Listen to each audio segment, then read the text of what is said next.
The cup was still sitting on the porch rail when I found the flowers. I want you to understand what I mean when I say still. I mean undisturbed.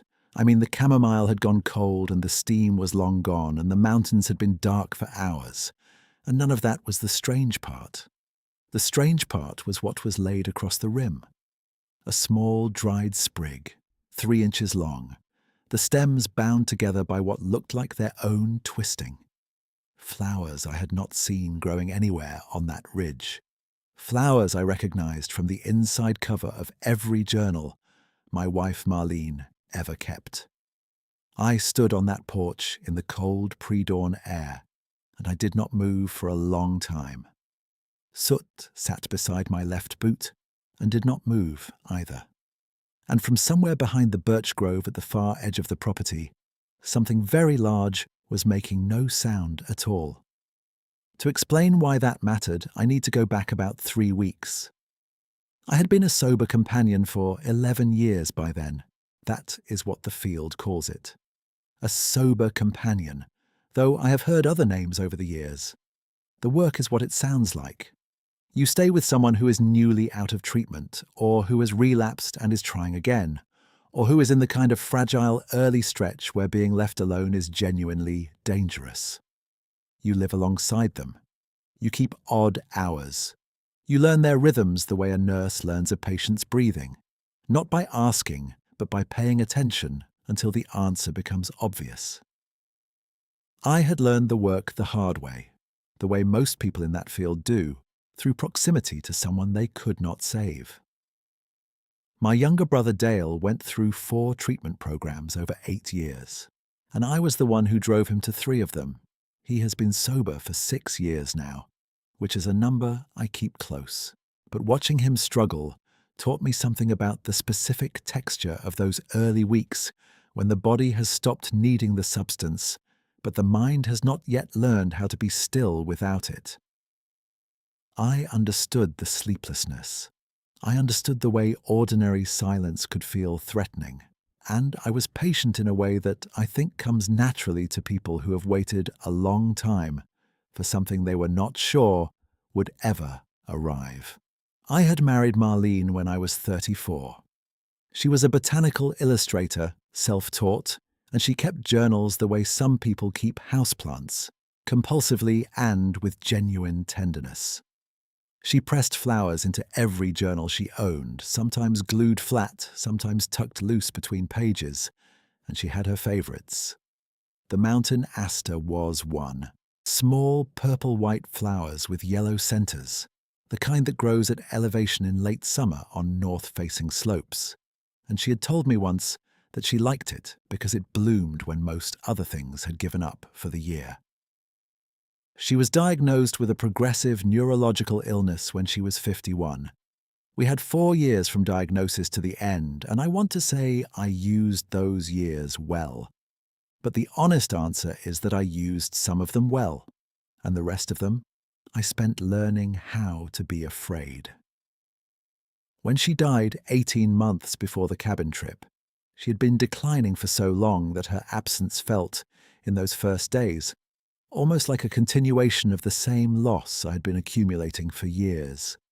That was the lie I told myself, that I had already done the grieving, that the worst of it was behind me, and what remained was just the adjustment to logistics. I had a good client list by then, people who requested me by name, or whose family members had heard about my work and passed my number along. Denny was a referral from a treatment center in Denver, a 38-year-old man who had been in and out of programs for most of his adult life, and had, 3 months before I met him, decided he wanted to try again with serious intention. His family had money, which is not always a help, and sometimes a harm. They had rented a cabin on a private timber property in the mountains of southwestern Colorado for 6 weeks, and they wanted someone reliable to go up with him for the first 3 weeks of it. I took the job partly because Denny seemed genuinely motivated, and partly because the cabin was remote, 60 miles from the nearest town of any size. No cell service worth mentioning. surrounded by several hundred acres of mixed conifer and aspen and old-growth timber that had been selectively logged twice in the last century and was thick again in the way land gets when it has had time to work. I told myself I was taking it because the conditions were ideal for the work, which was true.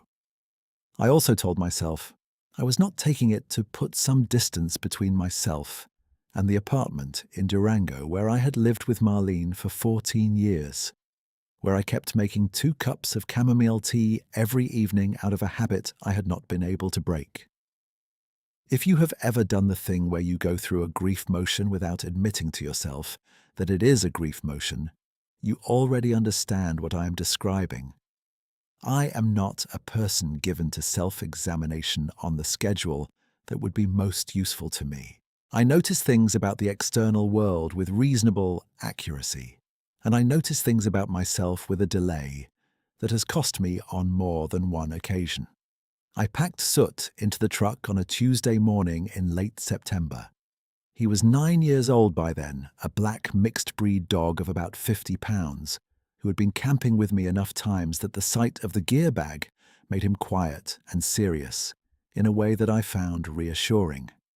He was not an excitable dog under ordinary circumstances, but he had a particular stillness that came over him in natural settings, a kind of broadened attention that I had come to rely on over the years. He would not bark at things he did not understand. He would watch them. That distinction had mattered to me on more than one occasion in the field. The drive up took most of the day. Denny met me at a gas station outside of Pagosa Springs, which is where his family had dropped him off that morning, and we loaded his gear into the truck and drove the last 60 miles in a silence that was not uncomfortable. He was a wiry man, shorter than I expected from his voice on the phone, with the kind of deliberate physical energy that I associated with people whose nervous systems had been running at high idle for so long they had forgotten it was not the normal setting. He watched the country out the passenger window the whole drive up and asked me 3 questions about Soot and said nothing about himself. The cabin was old but well maintained, a 2-room structure with a covered porch on the south side and a wood stove in the main room that the caretaker had laid a fire in before we arrived. The property sat in a shallow bowl between 2 ridges, and the birch grove I would come to pay attention to was at the north end of the clearing, maybe 40 yards from the porch, where the land rose slightly before the timber thickened into the old conifers. There was a fire road about half a mile east and a creek about the same distance to the west, and the nearest other structure was a seasonal hunting camp that had been empty since August. Denny could not sleep that first night. I had expected that. The first nights away from familiar spaces are often the hardest for people in early recovery because the silence is not neutral yet. It carries everything they have been avoiding. I sat up with him until nearly 3 in the morning, drinking decaf coffee and talking about nothing in particular: the history of the timber operation, the elevation, the way the aspens had already turned at this altitude while the creek bottom was still green. He finally stretched out on the cot around 3:30 and was asleep within minutes, the sleep of exhaustion rather than peace. I turned off the lamp and sat by the stove for another hour listening to him breathe. And then I slept a few hours myself, in the camp chair with Soot across my feet. The second morning, I walked the perimeter of the cleared property with Soot, which I do at any new site as a matter of habit. You learn a space faster on foot than in any other way, and knowing the ground is not a professional courtesy, it is a practical necessity when you are responsible for someone in a remote location. I noted the condition of the fire road, the depth of the creek, the approximate distance to the tree line on each side, and the particular quality of the birch grove's northern edge, where the slender white trunks grew close enough together that the interior was dim, even in the late morning sun. Soot walked the perimeter with me in his usual manner, nose down at intervals, moving with a steady, working attention. At the north edge of the clearing, near the birch grove, he stopped once and stood very still with his head slightly raised, reading something on the air that I could not detect. I stood with him for a moment and looked at the birch interior and the timber beyond it, and did not see anything. He did not raise his hackles, and he did not growl. He simply stood there with that broadened look, the way he sometimes stood at the edge of a meadow when elk were moving through timber on the other side, processing something real and specific. Then he turned and walked on, and I walked with him. I did not think about it again until that evening. The chamomile had started as Marlene's ritual, and become mine by inheritance. She had drunk a cup every evening for as long as I had known her, part of a long sequence of settling gestures she performed as the day ended, writing in her journal, watering the windowsill plants, opening the back door to let in a few minutes of night air regardless of temperature. The chamomile was the last thing before she turned out the lamp. After she died, I found myself making it anyway. Not for comfort, I told myself, just because the routine of it was familiar. But I had kept it up for 18 months, 1 cup every evening, and I'd started taking it outside when I could.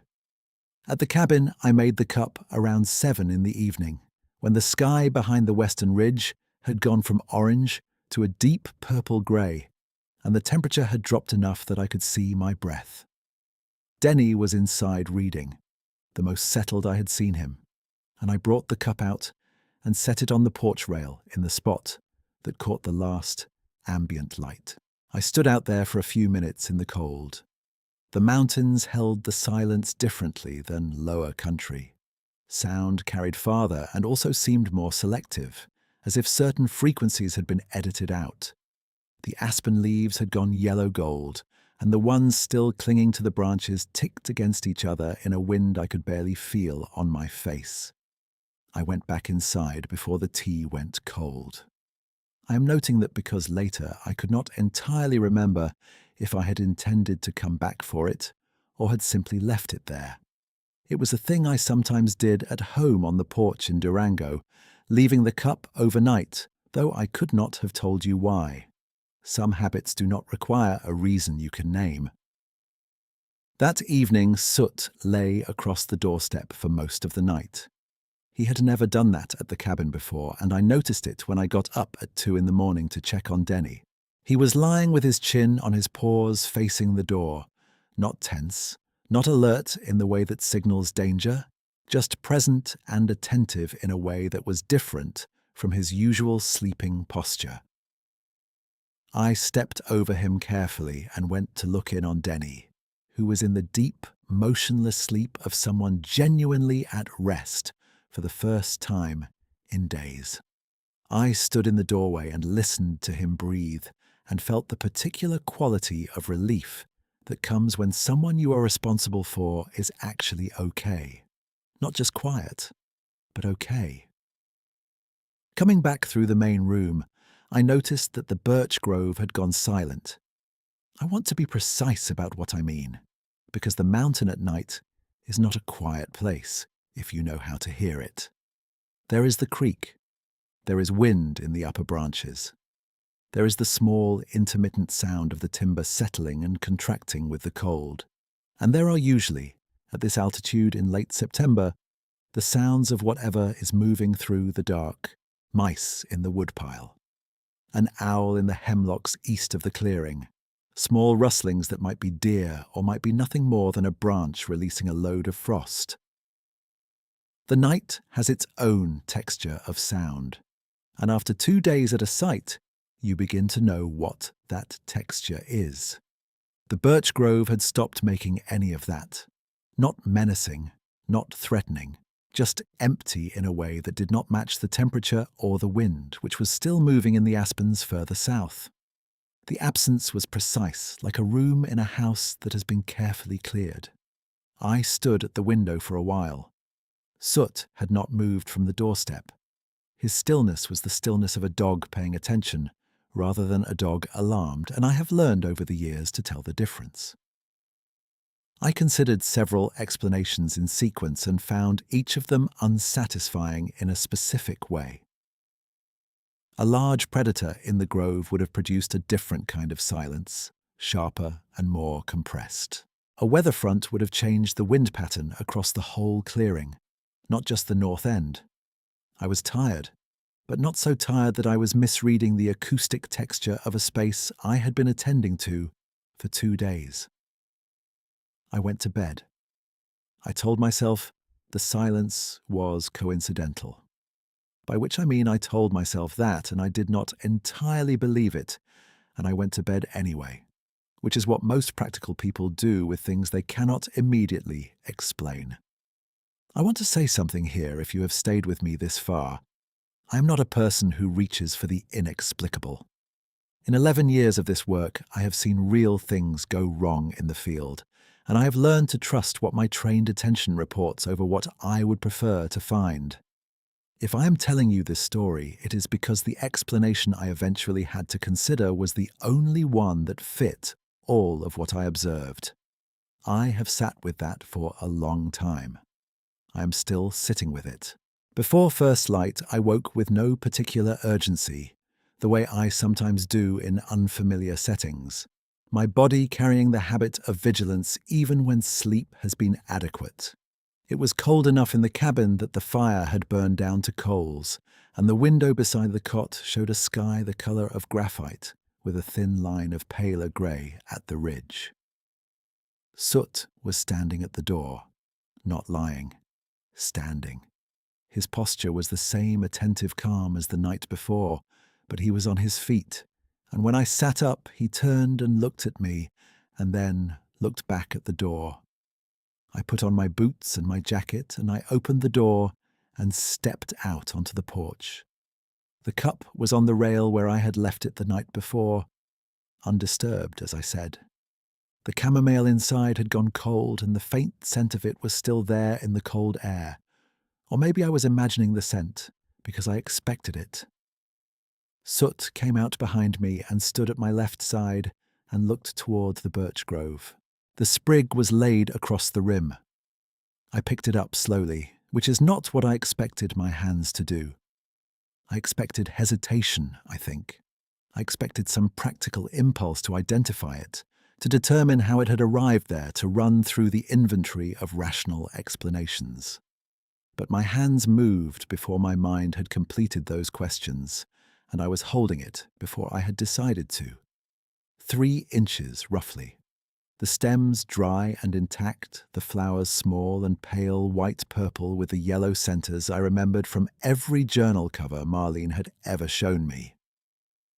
Mountain aster, Aster alpinus, or one of its close relatives growing on north-facing slopes above 8,000 feet in late summer, finished blooming by early October and spent by the time the cold settled in.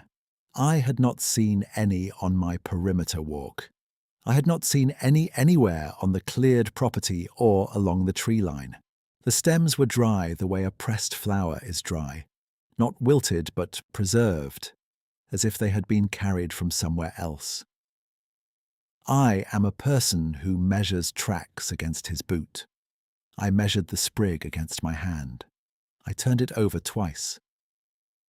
I looked at the cup and the rail and the porch boards, and I did not find anything that told me how it had arrived there. There was no rational explanation that held together. Wind does not carry a composed sprig and set it precisely across a cup rim. No animal I knew of on that ridge collected and transported dried wildflowers. The nearest hiking trail was 2 miles south and below the elevation where the aster grew. There had been no other vehicles on the fire road in the 2 days we had been there. I went through the list twice, the same way I had gone through the list for the silence the night before, and I came out the other side of the list with nothing. I looked up at the birch grove. It was light enough by then that I could see the individual trunks clearly, white against the pale grey of the pre-dawn sky, and the timber beyond them a dark mass at the top of the rise. And in the gap between two of the taller conifers at the top of the rise, there was a shape that was not a tree. I will not make more of the description than I can honestly defend. It was large, larger than any man I have seen, and it was still in a way that living things rarely achieve without intention. 8 feet, I thought, maybe more in that low light with the ridgeline behind it. Dark. The posture was upright, not the forward lean of an animal on all fours, but standing the way a person stands when they are watching something at a distance and have decided, for whatever reason, to let themselves be seen. Soot did not move. I did not move. The sprig was still in my right hand, and the cup was still on the rail, and the cold air was sitting in my lungs where I had stopped breathing, and the shape at the tree line was looking back at me across 40 yards of frost-pale clearing, with an attention I can only describe as deliberate. Not threatening, not curious in the way an animal is curious. Something else, something I do not have a clean word for, that sits between recognition and patience. I have been looking for the right word since that morning. We held that for what felt like a long time and was probably less than a minute. Then the shape moved back into the timber with a steadiness that made no sound I could hear, and the birch grove was its ordinary self again, the small sounds of the cold morning returning, as if a hand had been lifted from a dial. I stood on that porch for a while after. Soot sat down beside my left boot and leaned slightly against my leg, and I let him. I was not frightened. I want to be honest about that because it surprises me still when I examine it. What I felt was much closer to the feeling you get when you have been carrying something heavy for so long that the weight had become invisible and someone has briefly taken it from you, and you understand for the first time how heavy it was. Marlene had pressed mountain asters in every journal she kept. I had watched her do it. She would find them on her walks at elevation, the late summer blooming ones, and she would fold them between 2 sheets of plain paper and weight them in her field bag and bring them home and press them properly that evening. She said they were the most honest flowers she knew because they did not try to bloom when conditions were comfortable. They waited until the season had gone cold, and then they opened anyway. She would have laughed at me standing there holding a sprig on a cold mountain porch, trying to construct a rational explanation. The laughter I could hear in my memory of her was not a comfort. It was a specific grief, the kind you do not let yourself feel until something cuts the channel open. I stood there, and I let it. The sun came up over the eastern ridge a half-hour later, and Soot finally stood up and walked to the top of the porch steps and looked back at me, and I followed him inside. I set the sprig on the windowsill above the stove where the morning light could reach it. I rebuilt the fire. I put water on for coffee. Around 7:30, Denny came out of the back room and stood in the doorway with the look of a man who does not entirely trust the information his body is giving him. He ran a hand over his face. He looked at the stove and then at me. "I slept," he said. That was all he said, but the word had a weight to it that I understood. "Good," I said. He sat down at the table and I poured him coffee, and we did not say anything else for a few minutes, which was fine. Some things do not need commentary. He had been awake most of the first night, pacing until nearly dawn, and now he had slept the kind of sleep that settles something, and we both knew it, and we both let it sit in the room without needing to examine it further. I did not tell him what had happened on the porch. I want to be clear about why, and it is not because I was protecting him from something or because I thought he would not believe me. He might have believed me. He was a man who had spent years in the company of things that defied the explanation his rational mind preferred. I did not tell him because what had happened on the porch felt like something that had been delivered specifically, the way a letter arrives at one address and not another. And explaining it would have required me to explain Marlene, which I had not done for anyone in 18 months. The rest of that day was ordinary in the way that days can be ordinary after something has shifted underneath them. We walked the creek together in the afternoon, Denny and he talked more than he had since we arrived, about his sister in Albuquerque who had 2 kids he had not visited in 3 years, about a job he had been thinking about the way the aspen leaves turned from yellow to orange in the lower light of afternoon. He talked the way people talk when the thing that has been stopping them has loosened slightly.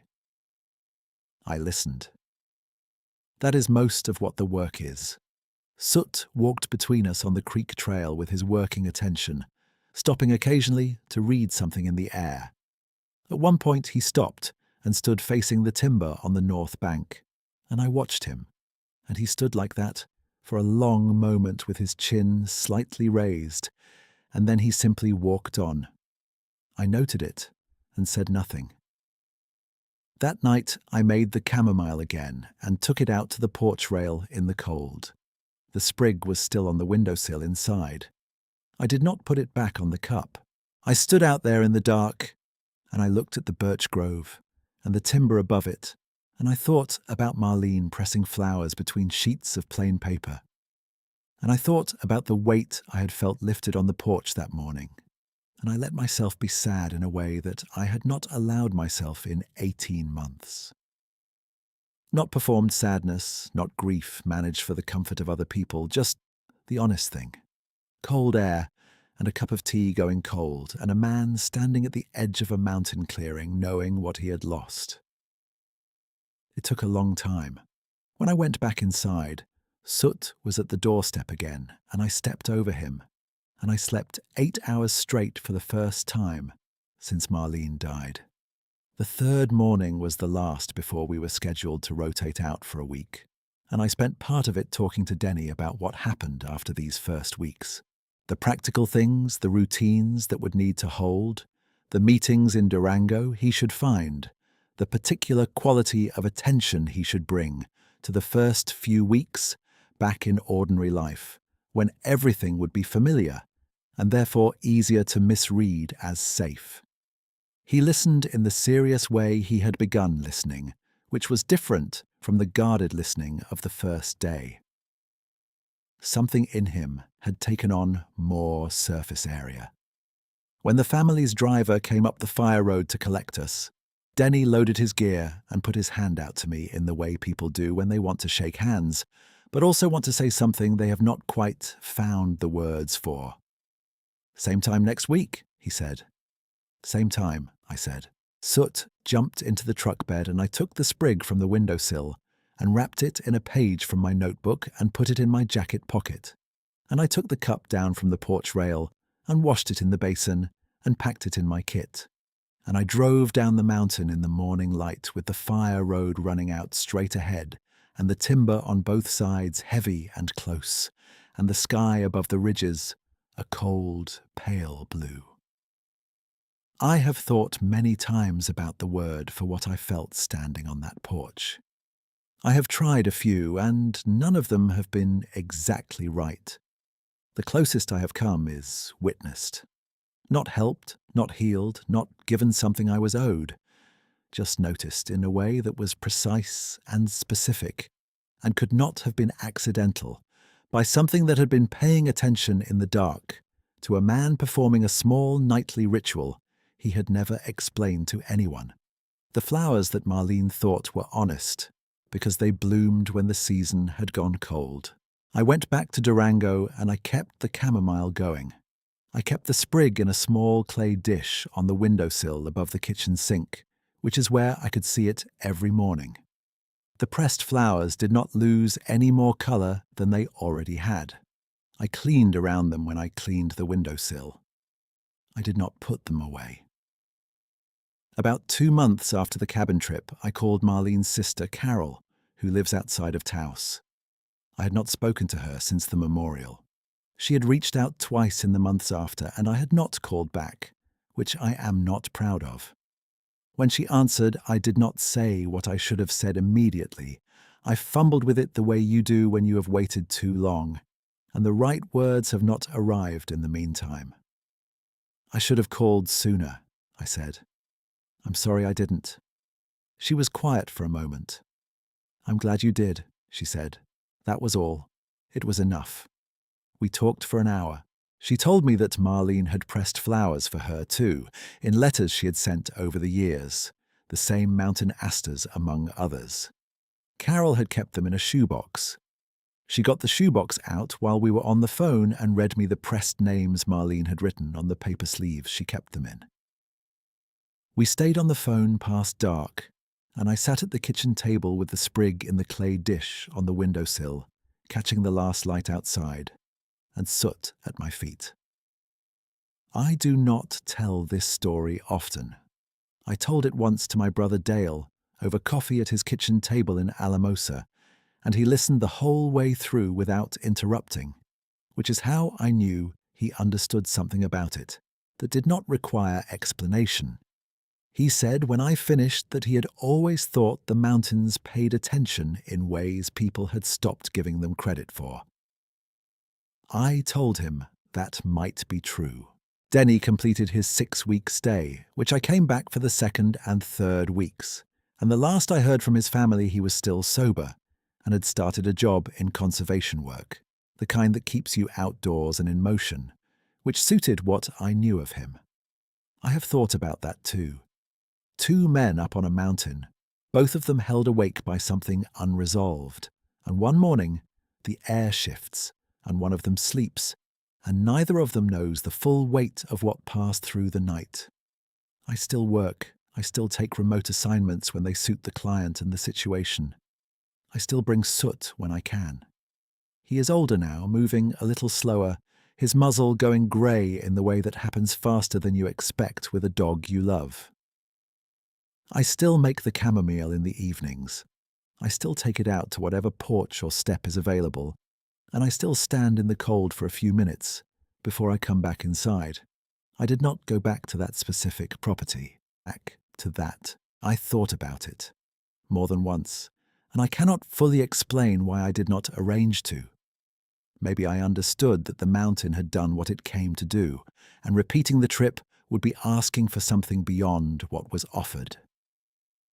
Maybe I just needed to believe that the birch grove and the timber above it and whatever moved through there in the cold, pre-dawn hours was still going about its life in its own unhurried way, not waiting, not keeping any account of me specifically, but present in the way that things are present when they have existed long enough in the same piece of land that they have become part of its particular silence.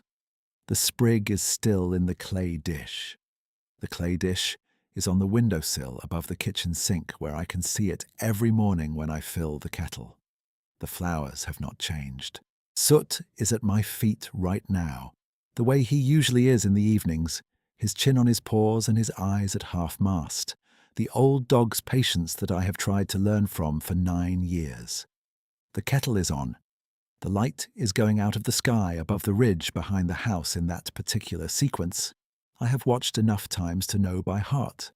I don't know what came down out of the timber on that mountain. I have stopped needing to.